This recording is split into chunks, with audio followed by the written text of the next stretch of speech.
Hi everyone, my name is Cindy Gilbert. I'm a Senior Program Officer at VentureWell.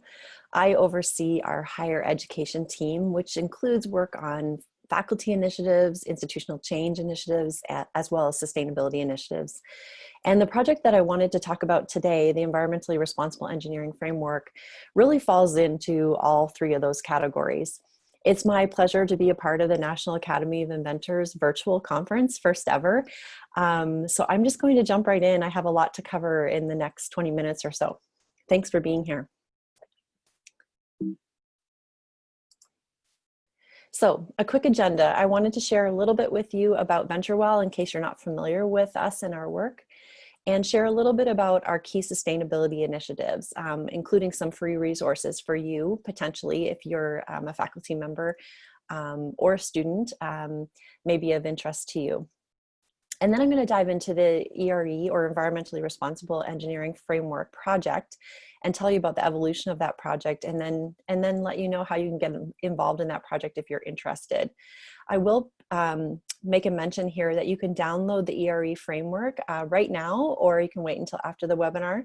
But I created a short link for you. If you go to bit.ly/3 lowercase f, capital Z, capital K, 6 lowercase l, lowercase k, you will find a link to download that framework.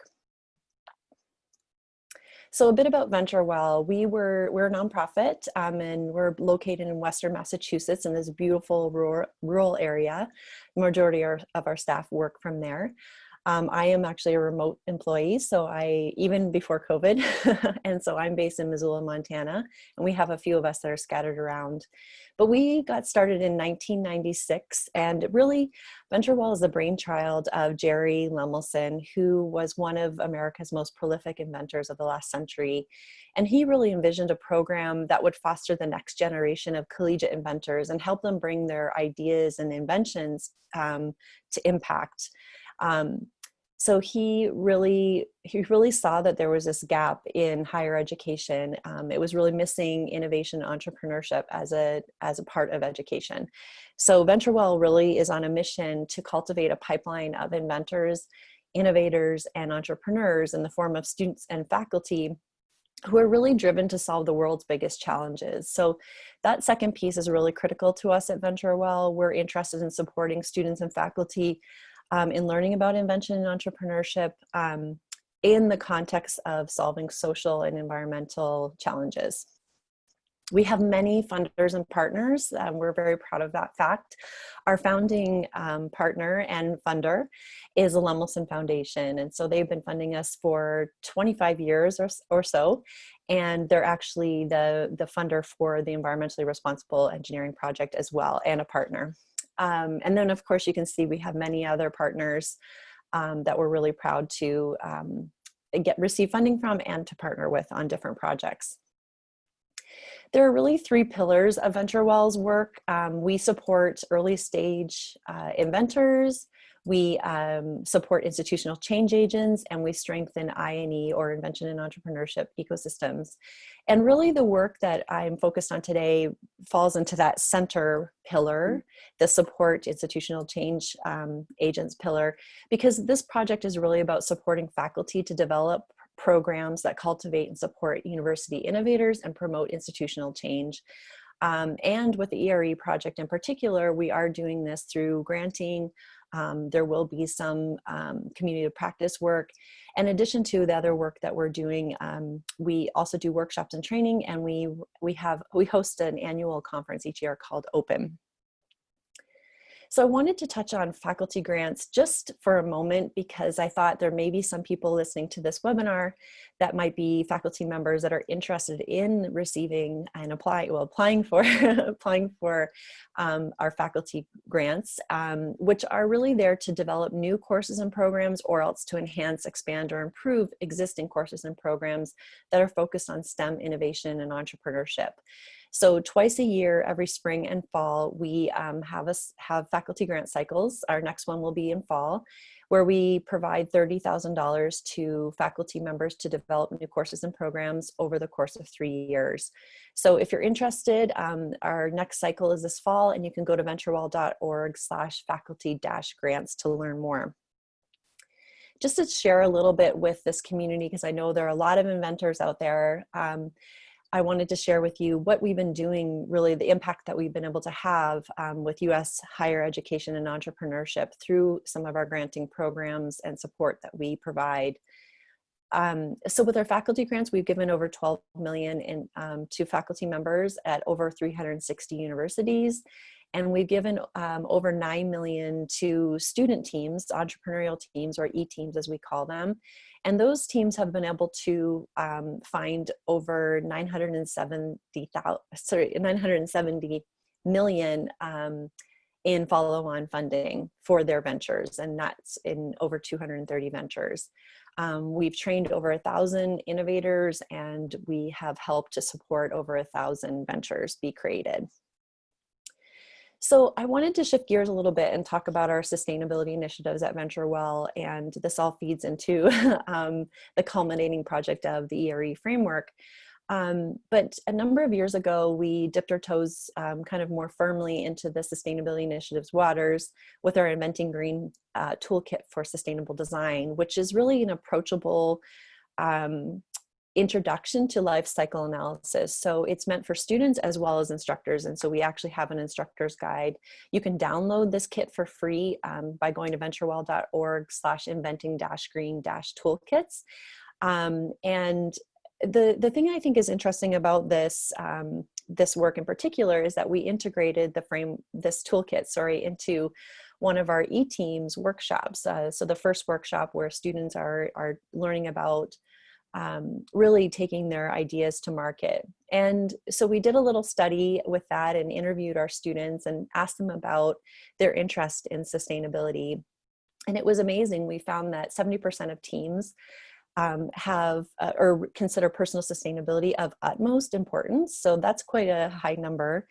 But yet when we asked them about their designs, their innovations and inventions, over 60% of the student teams had not considered the environmental impact of their designs. So that was a really surprising finding for us. We could see that there's a true gap between values, skill sets, and mindsets. So even though these students are saying that they really care about sustainability issues, they're not considering them when they think about their inventions and their businesses. So we tried to set out to address this gap, and we've done this in a number of different ways, and we're still working on creating new ways and investing in the existing ways. One of the ways that we're doing this for the past few years, past few springs, we have run a sustainable design faculty grant cycle. This actually just closed today, but as I said before, you can learn more about all of our faculty grants at venturewell.org/faculty-grants. But this one is really focused on encouraging faculty to develop new courses and programs where they're really helping students to learn about key sustainability concepts and tools, and how to bring sustainable innovation and technologies to market.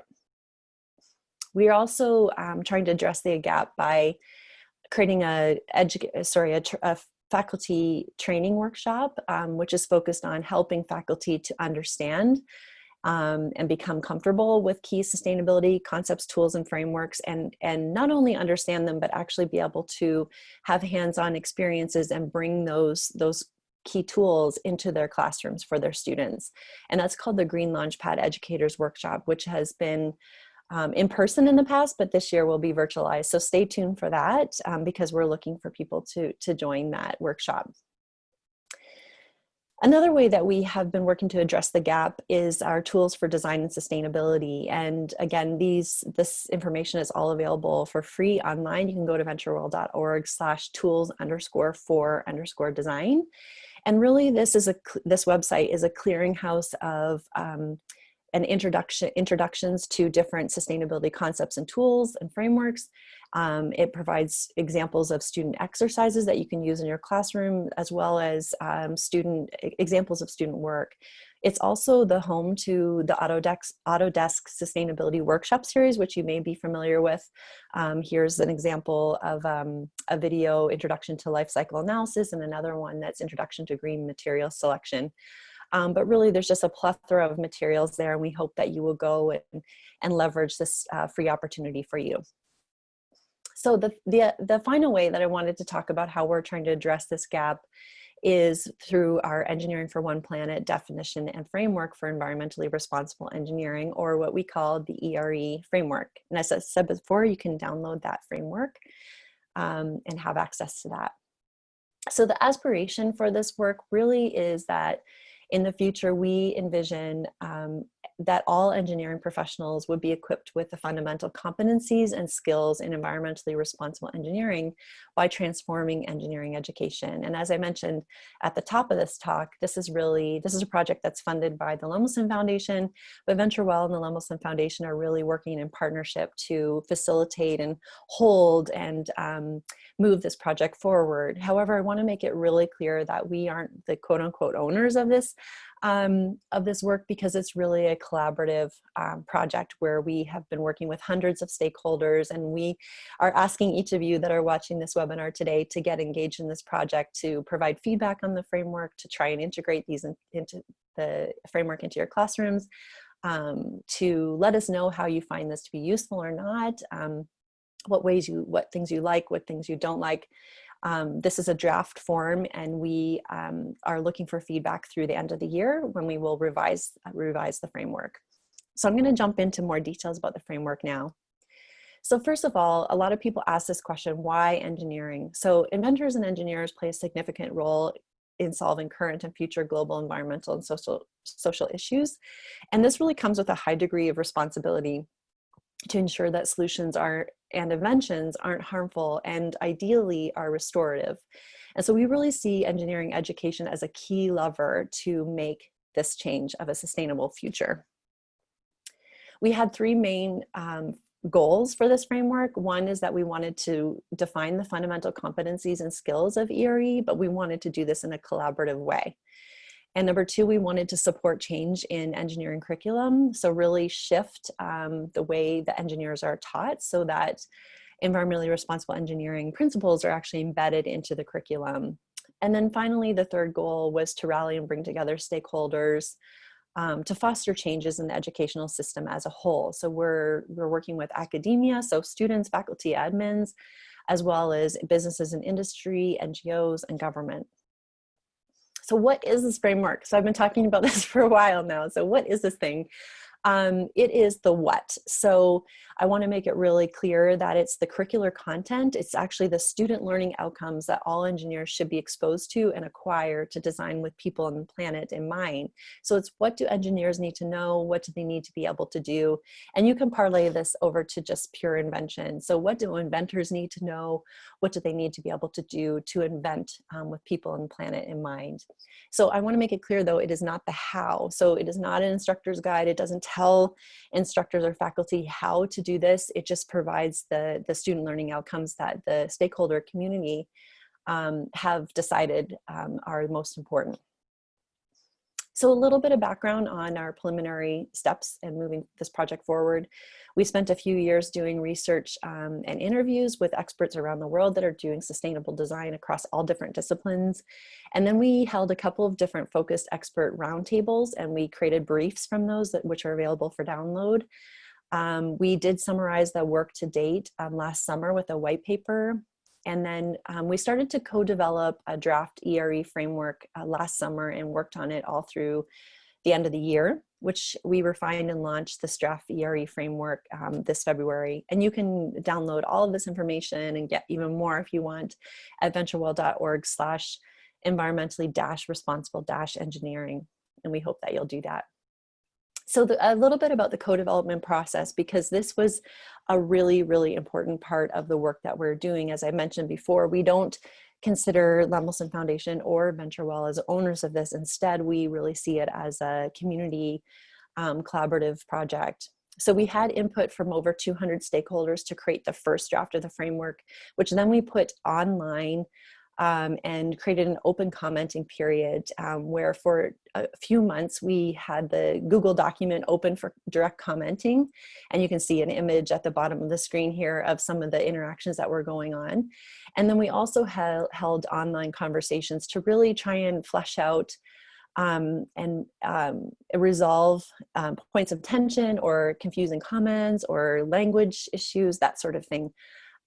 So over that course of the open commenting period, we had over 90 people contribute directly to the document, and we collected and integrated over 430 comments, and that led to over 1,000 peer-to-peer interactions on the document. And like I said, we launched this in February of this year. So the next step for this work is that we have launched an ERE pilot program grant cycle, which we did in March. We're currently reviewing the applications for this pilot program. Recipients will receive up to $30,000 in a grant award over the course of 2 years. And that money is really meant to for schools to begin to test and integrate the ERE framework into their engineering programs.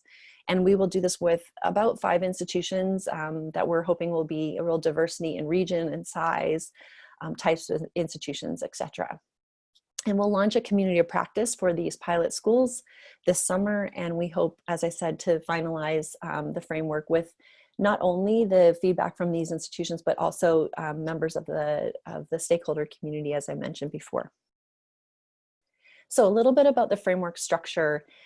This draws from ABET's definition for student outcomes. So ABET, for those that aren't familiar, it's the accrediting body for engineering education in the US and also around the world. And they define student outcomes as what students are expected to know and be able to do by the time they graduate. So we use that same framing for our ERE framework.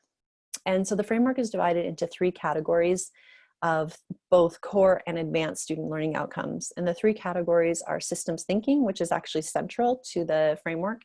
And then knowledge and understanding is the next category. And the third category is skills, experiences, and behaviors. So as I said, systems thinking is central to the framework. This really came through many conversations and lots of comments on the draft. And systems thinking was originally part of knowledge and understanding. And then through a lot of community conversation, we made a collective decision that systems thinking is the most fundamental concept and approach that students must learn to become environmentally responsible. So we decided to move this into the center of the framework.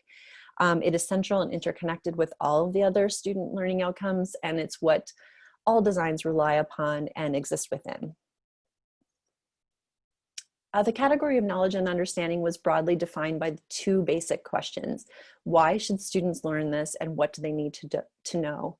And then the knowledge and understanding category is broken into 3 topical areas: environmental literacy, responsible business and economy, and social responsibility.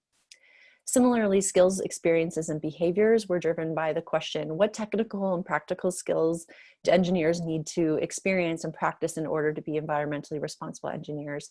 And that was broken down into 2 subcategories of technical skills and leadership skills. Technical skills was further broken out into environmental impact measurement, material choice, and design. And then leadership skills were broken out to critical thinking and communication and teamwork. So that's a general structure of the framework. And we would just absolutely love your feedback on the ERE framework and to understand how it can support your efforts as inventors, as instructors, as students. Tell us what you like about it. Tell us what is confusing. Tell us what you would like to see changed. We have a feedback form here. You can go to go.venturewell.org/ERE framework, and there's a form there that you can add your feedback directly. We highly encourage that. Or else you're able to contact me directly and I'll provide that information in a minute. But I also want to invite you to a live webinar that will be happening on June 23rd at 11 a.m. Eastern. So I gave you really the background of the sustainability initiatives that we're working on at VentureWell, and really the background to the ERE framework project. And I really just want to make sure that you know that there's this opportunity to actually have a live discussion and a Q&A period, and we're going to have some breakout groups. So I'll be facilitating this webinar that's called Engineering for One Planet discussion session, and we'll have two presenters, Cindy Cooper, who's a program officer at the Lemelson Foundation, and really my partner in crime on this project. We've been working on this project together for the past several years, and it's really her baby, her brainchild to work on this. And then the other presenter is Phil Weilerstein, who's the president and CEO of VentureWell and a huge supporter of this work, and really a huge supporter of sustainability initiatives in general. So again, I encourage you to join the live webinar on June 23rd at 11 a.m. Eastern, and we'll have a live conversation. So it won't be so much of information just shared at you, but instead a really engaging conversation. And like I said, we're really interested in receiving your feedback and engaging with you. And like I said, you're welcome to contact me directly. I would love to hear from you. If you prefer to do that versus use the feedback form, you can contact me at cgilbert@venturewell.org. And I just thank you each so much for taking the time to join me in this pre-recorded webinar and learn about the environmentally responsible engineering framework. All right, take care.